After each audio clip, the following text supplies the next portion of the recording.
আসসালামু আলাইকুম। কেমন আছেন সবাই? আশা করি ভালো আছেন। আমরাও আলহামদুলিল্লাহ আল্লাহ তাআলার অশেষ রহমতে ভালো আছি। নতুন আরও একটা ভিডিও নিয়ে চলে এসেছি আপনাদের মাঝে। আজ ভিডিওটা সকাল থেকে স্টার্ট করেছি। সকালবেলা নাস্তা করে নিয়েছি, তারপরে কিছু কাজকর্ম করে এখন আমি চা করে নিয়েছি। চাটা খেয়ে তারপরে দুপুরে রান্না করব। এখন দুপুরের রান্নাতে চলে এসেছি। আজ দুপুরের জন্য রান্না করব সবজি দিয়ে ডাল। এখানে পেঁপে সবজি নিয়েছি, পেঁপেটাকে কষিয়ে তারপরে ডালটা দিয়ে রান্না করে নিব। আর এখানে কাতল মাছ ফ্রাই করে নিব পেঁয়াজ কাঁচামরিচ দিয়ে। ভাতটা বসিয়ে দিয়েছিলাম, ভাতও আমার হয়ে গিয়েছে।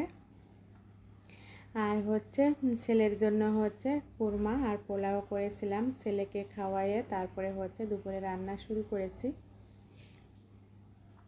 ডালটা এখানে ভিজিয়ে রেখে দিয়েছি, এতে করে তাড়াতাড়ি হয়ে যাবে। আলহামদুলিল্লাহ এখন দুপুরের খাবারটা রেডি করে টেবিলে সার্ভ করেছি। আজ দুপুরের খাবারে ছিল সাদা ভাত, আর এখানে মাছ ফ্রাই করে নিয়েছিলাম। এখন আমি আর আমার ছেলে তারপরে খাওয়া দাওয়া করে নিব। আর এখানে সবজি দিয়ে ডাল করেছি, কালো জিরা ফ্রাই করেছি, পেঁয়াজ রসুন কাঁচামরিচ দিয়ে কালো জিরাটা ফ্রাই করেছি। আর এই কালো জিরা ফ্রাইটা খেতে অনেক ভালো লাগে গরম ভাতের সঙ্গে। এখন দুপুরের খাওয়া দাওয়া করে নিব, তারপরে রেস্ট করব, আমি আর আমার ছেলে ঘুমাবো। এরপর বিকালবেলা আবার কি করি সেটাও শেয়ার করব। আশা করি ভিডিওটা ভালো লাগবে। আর ভালো লাগলে অবশ্যই লাইক কমেন্ট শেয়ার করবেন। বেশি ভালো লাগলে আমার চ্যানেলটিকে সাবস্ক্রাইব করবেন, অল বাটন প্রেস করবেন, লাইক দিবেন। আর এখন এই ভিডিওটা সন্ধ্যাবেলা। তানবীরের বাবা অফিস থেকে চলে এসেছে, আর কি নিয়ে এসেছে সেগুলাই শেয়ার করব। এখন যেহেতু আমের সিজন, আর সিজন কিন্তু শেষ হয়ে যাচ্ছে, তাই কিছু আম নিয়ে এসেছে। মাশাআল্লাহ খুবই সুন্দর আমগুলা।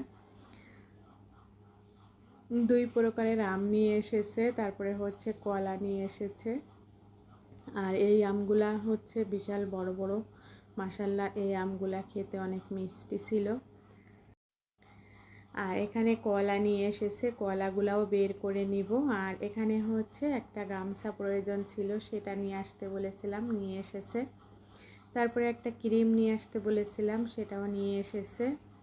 আর গরমে পরার জন্য, বাসায় পরার জন্য গেঞ্জি নিয়ে এসেছে। এখন এগুলাকে গুছিয়ে নিব, তারপরে ফল দিয়েই সন্ধ্যার নাস্তাটা করে নিব আমরা। কাঁঠাল নিয়ে এসেছিল আগের দিন, সেইগুলা ছিল, সেগুলা খেয়ে নিয়েছি। আর বাকিগুলো একটা বক্সে নিয়েছি। আমগুলাও বের করে নিয়েছি। আমগুলা যেহেতু কাঁচা, একদিন সময় লাগবে পাকার জন্য, তাই বের করে রেখে দিয়েছি।